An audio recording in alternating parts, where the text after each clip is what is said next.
Olá, tudo bem? Nós vamos para o dia 2 da, do nosso sermonário, né? Vire a página. Hoje o tema ele soluciona o conflito da culpa.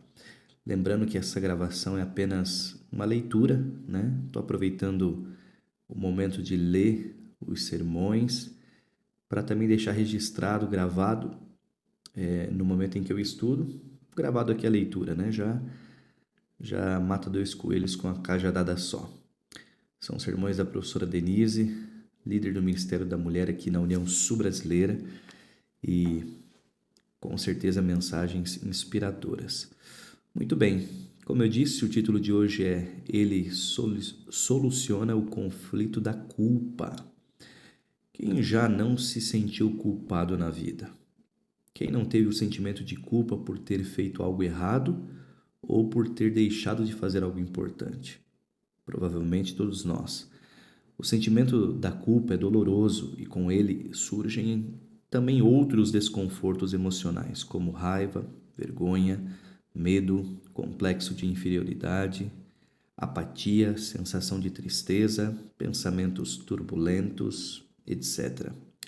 A culpa também ocasiona problemas físicos como a insônia, a alteração de peso pela perda ou aumento do apetite, cansaço inexplicável, alergias, queda de cabelo, problemas gastrointestinais, enxaqueca, perda da força vital, problemas cardíacos e até mesmo câncer. Sim, isso acontece porque existe uma conexão muito grande entre a mente e o corpo e aquilo que não conseguimos resolver mental ou emocionalmente afeta o nosso organismo. A culpa nos impede a felicidade e a realização de sonhos, porque nos rouba a paz. Sim, a culpa é cruel, especialmente quando não é admitida. É como um ácido corrosivo que cai em uma das páginas de nossa vida e danifica todas as outras, afetando lentamente nossa mente e nosso corpo. Por que sentimos Por que o sentimento da culpa existe? Vamos ler Gênesis capítulo 3, versículos 8 ao 13. Gênesis capítulo 3, versos 8 ao 13. Diz assim: Quando ouviram a voz do Senhor Deus, que andava no jardim pela viração do dia, esconderam-se da presença do Senhor Deus, o homem e sua mulher, por entre as árvores do jardim. E chamou o Senhor Deus ao homem e lhe perguntou: Onde estás? Ele respondeu: Ouvi a tua voz no jardim, porque estava nu, tive medo e me escondi. Perguntou-lhe Deus: Quem te fez saber que estavas nu? Comeste da árvore que te ordenei que não comesses? Então disse o homem à mulher: então disse o homem: A mulher que me deste por esposa, ela me deu da árvore e eu comi.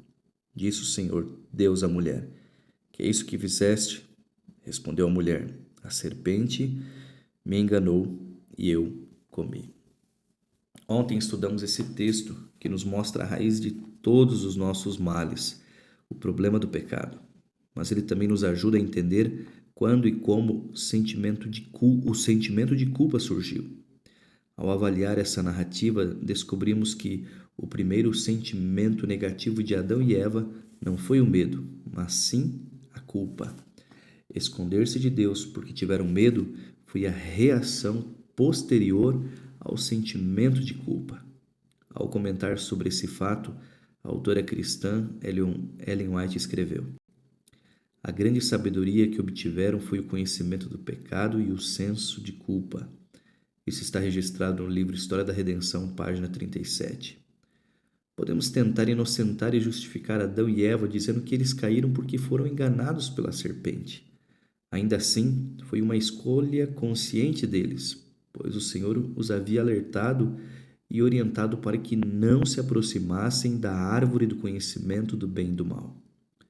Amigo, a causa primária da culpa e que todos nós vivemos é não obedecer ao que Deus diz. A culpa nasce da escolha deliberada por outro caminho, diferente daquele que se propõe. Aliás, diferente daquele que ele propõe, né? Deus propõe. Assim acontece cada vez que descumprimos qualquer tipo de lei, seja moral, física, social, administrativa, etc. Quando duvidamos do que Deus diz e descumprimos suas orientações, metemo-nos em apuros, sentimos-nos culpados e quando vemos as consequências se aproximando, queremos atenuar nossos sentimentos empurrando a culpa para o outro. Já reparou como nunca somos os autores da ideia ou do ato equivocado? Como nos colocamos apenas como cúmplices inocentes ou vítimas indefesas? Adão e Eva tiveram essa mesma atitude. A culpa não era de Adão, mas de Eva. Não, a culpa não era de Eva, era da serpente. Não, a culpa era de Deus. A partir de então, passamos a conhecer todos os tipos de dor, a maldade e ainda perdemos a imortalidade que Deus havia dado, de acordo com Gênesis 2, verso 17. Com esse ato, a página da história vira para uma nova realidade, muito diferente daquela que Deus havia sonhado. Eva foi a mulher mais linda que esse mundo pôde e poderá conhecer. Ela era perfeita. Embora nosso senso de perfeição seja imperfeito, imagine a mulher mais linda que você já viu e multiplique isso por 1000. Dona de um sorriso incrível e que nunca havia imaginado o que é uma lágrima. Como você pensa que ela ficou ao perceber o erro cometido? Como ela deve ter se sentido diante da culpa ao observar a mudança em todas as coisas, a começar em si mesma e em seu marido? Podemos imaginar seu olhar cabisbaixo, a perda do sorriso e uma tristeza profunda, pois esse novo capítulo se abriu para um extenso drama. Tudo havia mudado e para pior. O Éden, o jardim perfeito, ficou inacessível, bem como ver Deus face a face. Agora eram apenas lembranças.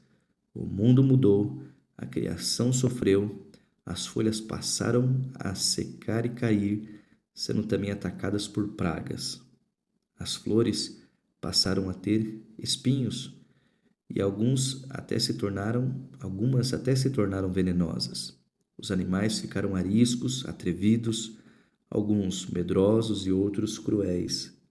A subsistência que antes era perfeita, agora era conquistada por meio da força e do sofrimento. O maior comia o menor. Do suor do rosto o homem ganhava o pão. O frio e o calor se tornaram distintos. E a terra produzia com muita força, muito trabalho, né? Muito trabalho e esforço. Antes, um relacionamento conjugal perfeito. Depois, desentendimentos e conflitos.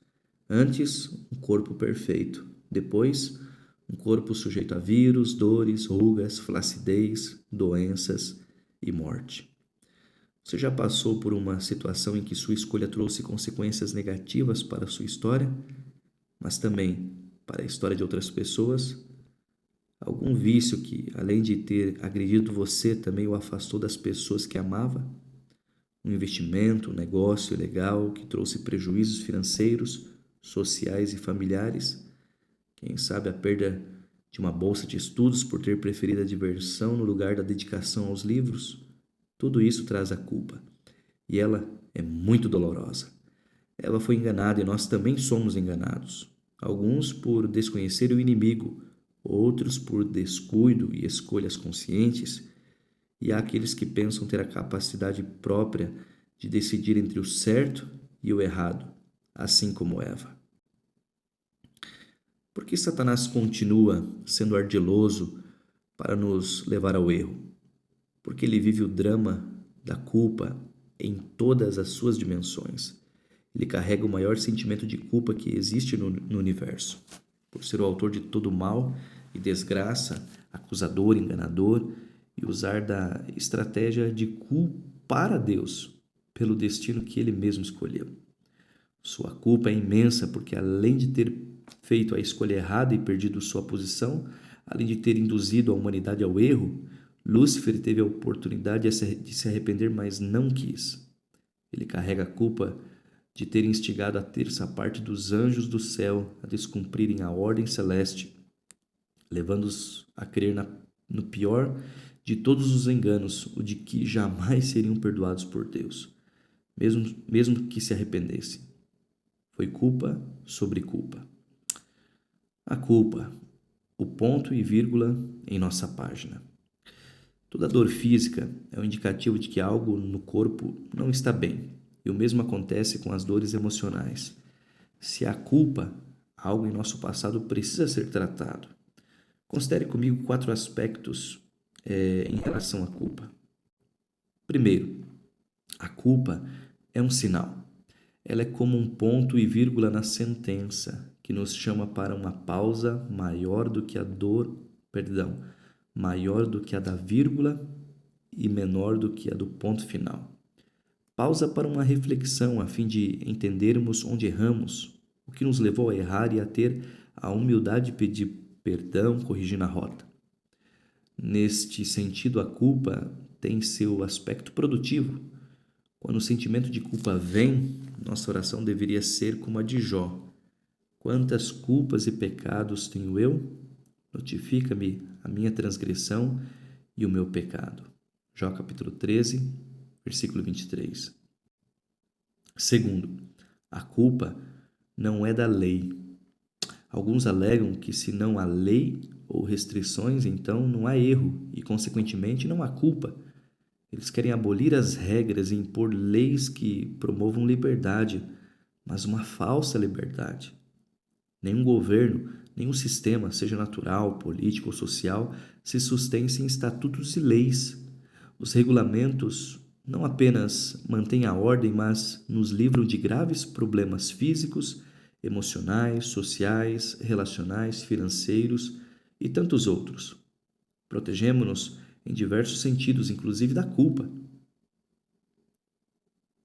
Quando seguimos as leis, e de maneira especial, quando obedecemos à lei moral, pois esta nos livra da culpa eterna. Terceiro, a culpa tem solução. Quando há confissão, há perdão. A culpa confessada é perdoada. A culpa que não é perdoada é aquela onde não há tristeza pelas consequências e não necessariamente pelo erro cometido. Satanás se arrependeu das consequências, não de seu erro. Se queremos ser livres da culpa, precisamos confessar com profunda tristeza o erro cometido. Adão e Eva se arrependeram de sua desobediência e alcançaram perdão. Davi, que viveu essa experiência, escreveu: Então reconheci diante de ti o meu pecado e não encobri as minhas culpas. Eu disse: confessarei as minhas transgressões ao Senhor e tu perdoaste a culpa do meu pecado. Salmo capítulo 32, versículo 5. No mesmo capítulo, ele ainda afirma: como é feliz aquele que tem suas transgressões perdoadas e seus pecados apagados. Salmo 32, verso 1.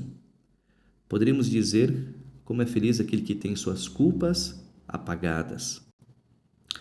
Quarta, a culpa pode ser fatal. Quando o orgulho e o egoísmo nos impedem de chegar ao arrependimento, perdemos a oportunidade de nos libertar da culpa e abrimos o caminho para outras culpas.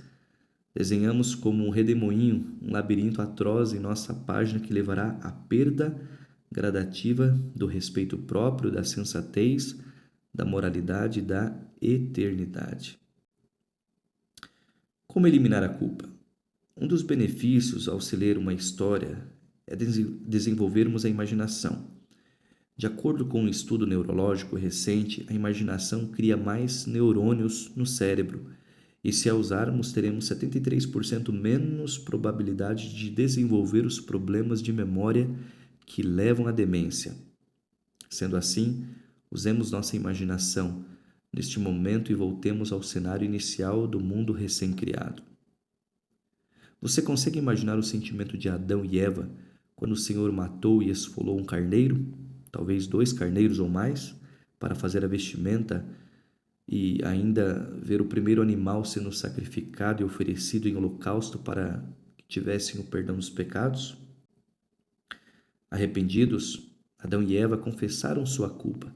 Foram perdoados, mas o preço para isso era alto, pois requeriria a morte de Jesus pelo resgate da humanidade. Para que isso se tornasse entendido e para que Adão e sua descendência reconhecessem o pecado, eles deveriam tomar um cordeiro e sacrificá-lo. O cordeiro morto em sacrifício era um símbolo que apontava para o Cordeiro de Deus que tira o pecado do mundo, de acordo com João capítulo 1, verso 29. Podemos quase que sentir a dor no coração de Adão e Eva e vê-los virando o rosto para não ver o inocente animal ser imolado. Eles compreenderam que aquele erro traria a morte para a humanidade, mas também causaria a morte de Jesus, aquele que no concílio celeste apresentara-se como resgatador da humanidade. Há quem diga: Eva, a culpa é sua por tudo, né, o que temos de ruim nesse mundo. Você é a culpada, né, por Jesus ter de morrer na cruz. Como é fácil culpar o outro. Não julguemos o erro do outro. Poderia ser qualquer um de nós a duvidar das palavras de Deus e cair no engano do inimigo. Afinal, não é isso que acontece conosco, frequentemente cedendo às sugestões de Satanás? A Bíblia diz que todos nós, sem exceção, somos culpados porque todos nós descumprimos a lei da vida, de acordo com 1 João capítulo 3, verso 4. Viver condenando o outro porque sofremos não resolverá o problema. Isso é se torturar desenvolvendo sentimentos negativos e destrutivos. O caminho é a jornada para o perdão. Possivelmente, o momento de maior dor para Adão e Eva, no qual o sentimento de culpa aflorou em seu maior nível, foi quando viram seu filho Abel assassinado pelo próprio irmão Caim, que fugiu de casa, se tornando um errante pelo mundo ao receber a maldição de Deus pelo ato cometido. Como pode uma mãe ou um pai lidar com tamanha dor? Eles sofreram a pior dor de todas, ver um filho se perder e outro morrer no mesmo dia. Imagina o desespero, o choro incontrolado e a autocondenação dizendo: porque comemos do fruto, porque duvidamos de Deus. Amigo, erro cometido e confessado é erro perdoado, mas é preciso que também mudemos a visão a respeito de nós mesmos. Deus nos perdoou, precisamos nos perdoar. Ao recebermos o perdão de Deus, o sentimento de culpa vai embora, mas se continuarmos nos culpando, não sentiremos o perdão do Pai. Continuar se culpando é rejeitar a oferta do perdão divino. Se você já se arrependeu e confessou a Deus, por favor, não é mais hora de se culpar. Porém, se há ofensas a serem confessadas e perdoadas, então tome as atitudes para que isso aconteça. Não finja que nada aconteceu e não corra atrás de argumentos dizendo que há outras pessoas que fazem ou fazem pior, que fizeram ou fazem pior. Não adianta disfarçarmos, porque os erros voltarão à nossa mente. Podemos até amenizar a situação, ocupando nossos pensamentos com outras coisas e fazendo obras de caridade, mas a questão é que a culpa ainda estará lá. Culpa abafada é como uma pedra no sapato que ninguém vê, mas incomoda. Se não atirarmos, ela continuará nos ferindo e mancaremos emocional e espiritualmente. Como diz o sábio, o caminho do culpado é tortuoso, mas a conduta do inocente é reta. Provérbios 21, verso 8. Então, resolvamos a questão. Precisamos crer na promessa de Romanos 8, verso 1, de que somos declarados não culpados por causa de Cristo. Agora, pois, já nenhuma condenação há para os que estão em Cristo Jesus. O sangue do Cordeiro de Deus tem poder. Ainda há algo importante a ser dito. Não podemos levar a culpa que compete a outros. Embora o choro e a dor de Eva sejam válidos ao ver o resultado cruel do pecado na vida dos filhos, ela não poderia levar a culpa que cabia a Caim. Caim sabia o que deveria fazer, mas deliberadamente escolheu não fazer. queria de seu jeito, de acordo com sua visão de adoração e sacrifício, e não como Deus havia dito. Quando o nosso orgulho toma posse de nossos pensamentos, não ouvimos conselhos, sentimos-nos ofendidos, enchemos-nos de rancor, até que a raiva vem e atitudes inconsequentes são tomadas. Assim foi com Caim. Eva poderia chorar, lamentando mais uma vez seu passado, mas não poderia assumir a culpa de seu filho. Cada um responderá individualmente por sua salvação. De igual maneira, quando pessoas próximas a nós cometem suicídio, quando somos sobreviventes de um grande acidente ou calamidade, enquanto outros morreram, quando vemos nossos pais se divorciarem, precisamos lidar com um sentimento de culpa que poderá vir, mas esse tipo de culpa é infundado. Não podemos nos sentir culpados pelo comportamento de outros e por circunstâncias imprevisíveis que não temos como controlar. Helena, a personagem de nossa história de ontem, viveu um drama. Foi traída pelo marido e abandonada por ele. Ela foi recebida em casa por seus pais, que a amavam e queriam ajudá-la a virar a página e seguir em frente. Helena estava muito dolorida. Sua autoestima havia caído profundamente e era difícil encarar o passado recente e imaginar um futuro promissor. A culpa era algo muito presente. No primeiro momento, esse sentimento veio porque ela se lembrava das vezes em que seus pais a alertaram sobre o comportamento de seu noivo, mas ela não quis ouvir. No momento seguinte, passou a se culpar porque entendeu que era seu jeito de ser, seu temperamento que havia atrapalhado o relacionamento e pensava: se eu fosse mais extrovertida, menos tímida, não teria perdido meu emprego, não teria perdido meu marido. Helena exercitou sua memória para se lembrar da infância e da maneira como fora criada por seus pais e passou a culpá-los por ser como era.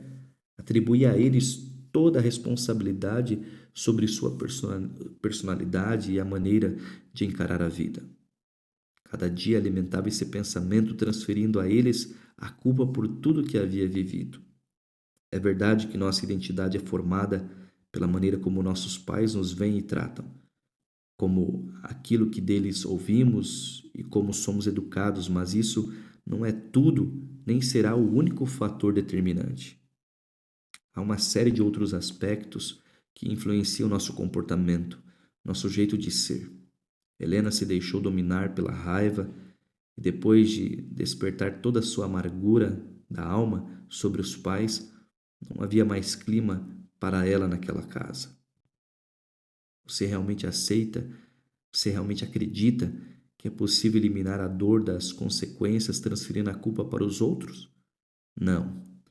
O único caminho é transferir para a cruz, para o Cordeiro de Deus, mas isso somente é possível quando há verdadeira tristeza pelo erro e confissão do pecado. Por acaso seu coração está pesado pela culpa? Você anda mancando na vida e tem chorado quando ninguém está vendo por causa de algo que fez no passado? Tem recusado reconhecer o erro e está tentando abafá-lo? Não sofra mais dessa maneira. Olhe para Jesus. Você não precisa rejeitar as pessoas e a si mesmo se já houve confissão e arrependimento sincero diante da cruz. Eu quero ler com você nesse momento Romanos capítulo 5, versos 8 ao 10. Romanos 5, versos 8 ao 10. Mas Deus prova o seu próprio amor para conosco, pelo fato de ter Cristo morrido por nós, sendo nós ainda pecadores. Logo, muito mais agora, sendo justificados pelo seu sangue, seremos por ele salvos da ira. Porque se nós, quando inimigos, fomos reconciliados com Deus, mediante a morte de seu Filho, muito mais, estando já reconciliados, seremos salvos pela sua vida. Cristo reconquistou para nós o direito à vida eterna, que foi perdido no Éden e que nos será devolvido quando ele voltar pela segunda vez. Adão e Eva trouxeram o borrão para as páginas da nossa história. mas no Calvário em Jesus vem a restauração. Não há razão para deixarmos a culpa continuar nos matando. Se você pensa que foi longe demais e que não pode ser alcançado por esse perdão, não caia nesse engano do inimigo. Essa é a estratégia dele para afastá-lo daquilo que você tem recebido de graça. Vamos ler agora Romanos capítulo 8, versículos 31 ao 39. É um dos meus textos favoritos, que diz assim: Que diremos, pois, à vista dessas coisas? Se Deus é por nós, quem será contra nós? Aquele que não poupou o seu próprio filho, antes por todos nós o entregou, porventura não nos dará graciosamente com ele todas as coisas? Quem tentará acusação contra os eleitos de Deus? É Deus quem os justifica. Quem os condenará? É Cristo Jesus quem morreu, ou antes, quem ressuscitou, o qual está à direita de Deus e também intercede por nós. Quem nos separará do amor de Cristo? Será a tribulação, ou a angústia, a perseguição, ou a fome, ou a nudez, ou o pecado, ou a espada? Como está escrito: por amor de ti, somos entregues à morte o dia todo. Fomos considerados como ovelhas para o matadouro. Em todas estas coisas, porém, somos mais que vencedores, por meio daquele que nos amou. Porque eu estou bem certo de que nem a morte, nem a vida, nem os anjos, nem os principados, nem as coisas do presente, nem do porvir, nem os poderes, nem a altura, nem a profundidade, nem qualquer outra criatura poderá separar-nos do amor de Deus que está em Cristo Jesus, nosso Senhor. Com a declaração dessas, não tenha dúvida de que há esperança para todo aquele que lida com o conflito causado pela culpa. Não espere mais. Venha, aceite o preço pago por sua libertação e viva livre. Se você cair e errar, mais uma vez, volte com o coração verdadeiramente arrependido. Reconheça seu pecado e, mais uma vez, estará livre. Agora que você já sabe e entendeu, qual será a sua resposta? Você aceita Jesus como seu Salvador, aquele que perdoa seus pecados, que o liberta da culpa e que o restaura por completo? Que mensagem maravilhosa, não é mesmo? Que bênção. Deus nos abençoe, né? Abençoe a cada um de nós e que tenhamos o coração sensível à voz de nosso Deus. Um grande abraço.